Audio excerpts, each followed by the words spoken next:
Niccolò Machiavelli, the renowned Florentine political thinker, offers powerful insights that are particularly relevant for those who consider themselves nice people yet find themselves struggling to get ahead in a complex and often ruthless world. His thoughts pivot around an uncomfortable yet crucial observation: the wicked tend to win.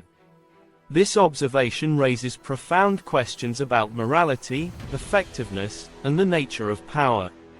Machiavelli notes that those who are willing to employ dark ingenuity and cunning often have a significant advantage over those who adhere to a moral compass. The wicked are not bound by the same principles that restrain the good. They may resort to outright lies, twist the facts, or even engage in violence when the situation demands it. In contrast, those who strive to act ethically often feel constrained by their commitment to fairness and justice. One of the striking characteristics of the wicked is their ability to charm and manipulate. They know how to weave honeyed words that dazzle and distract, allowing them to conquer their opponents and reshape the world according to their desires. In this light, many people assume that being a good person entails not only having noble intentions but also acting well and adhering to ethical means. This idealistic view holds that if one desires a fairer world, one must judiciously persuade the agents of injustice to surrender willingly, not through intimidation. Furthermore, if one wishes for others to be kind, one must demonstrate kindness even to enemies rather than resorting to ruthlessness. While this perspective sounds splendid, Machiavelli could not overlook a fundamental issue: this approach frequently fails.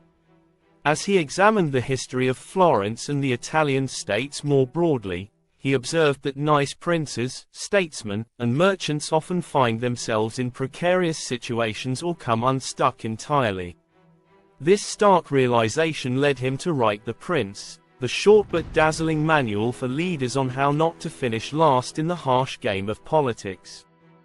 The essence of Machiavelli's advice is clear: you can be nice, but you should never be overly devoted to acting nicely.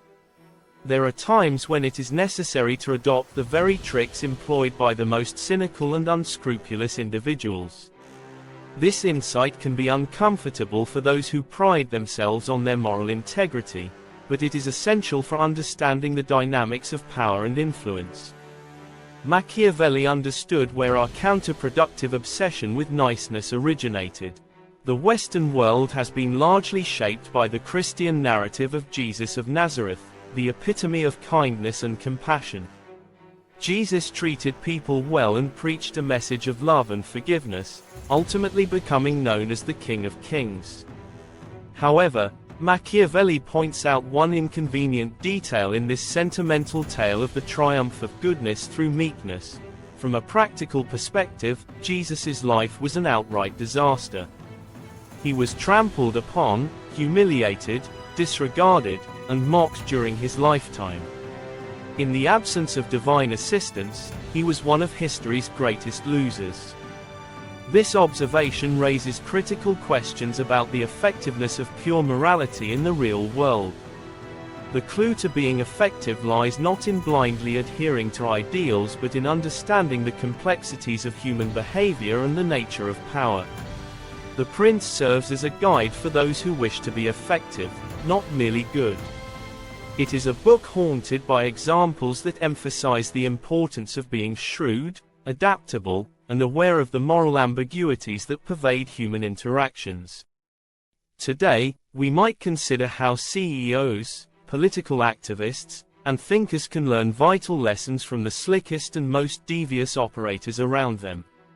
A timid politician, for instance, may need to learn from the bold tactics of those willing to bend the rules.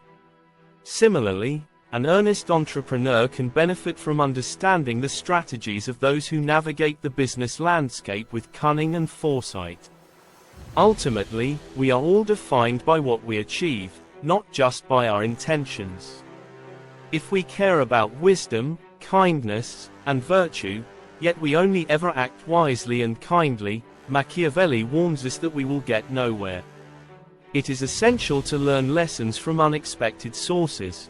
those we may temperamentally oppose, because they often have the most to teach us about achieving the reality we yearn for. In a world where so many are committed to maintaining the status quo, we need to adopt strategies that are as sharp and effective as those wielded by our adversaries. To effect real change, we should prioritize effectiveness over mere intention. Dreaming of a better world is simply not enough. We must actively strive to create it.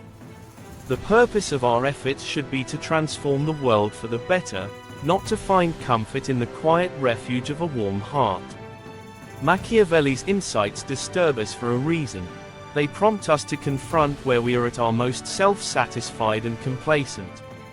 Often, we tell ourselves that we didn't achieve our goals because we were just a little too pure, good, or kind. However, Machiavelli boldly informs us that we remain stuck because we have been too short-sighted to learn from those who genuinely understand our enemies. The challenges we face are not solely due to a lack of effort or goodwill. They are also rooted in our failure to recognize and adapt to the realities of the world we inhabit. In conclusion, Machiavelli's work serves as a crucial reminder that while kindness and virtue are admirable qualities, they must be accompanied by a pragmatic understanding of power dynamics. As we navigate the complexities of our lives, we should be willing to learn from all sources, even those we initially view as adversaries. By doing so, we can become more effective agents of change, capable of transforming our ideals into tangible realities. In the end, it is not enough to dream. We must act decisively and strategically. The lessons of Machiavelli urge us to embrace the full spectrum of human behavior and recognize that true effectiveness often requires us to step outside our comfort zones and confront the darker aspects of ambition and power. Only then can we hope to change the world for the better.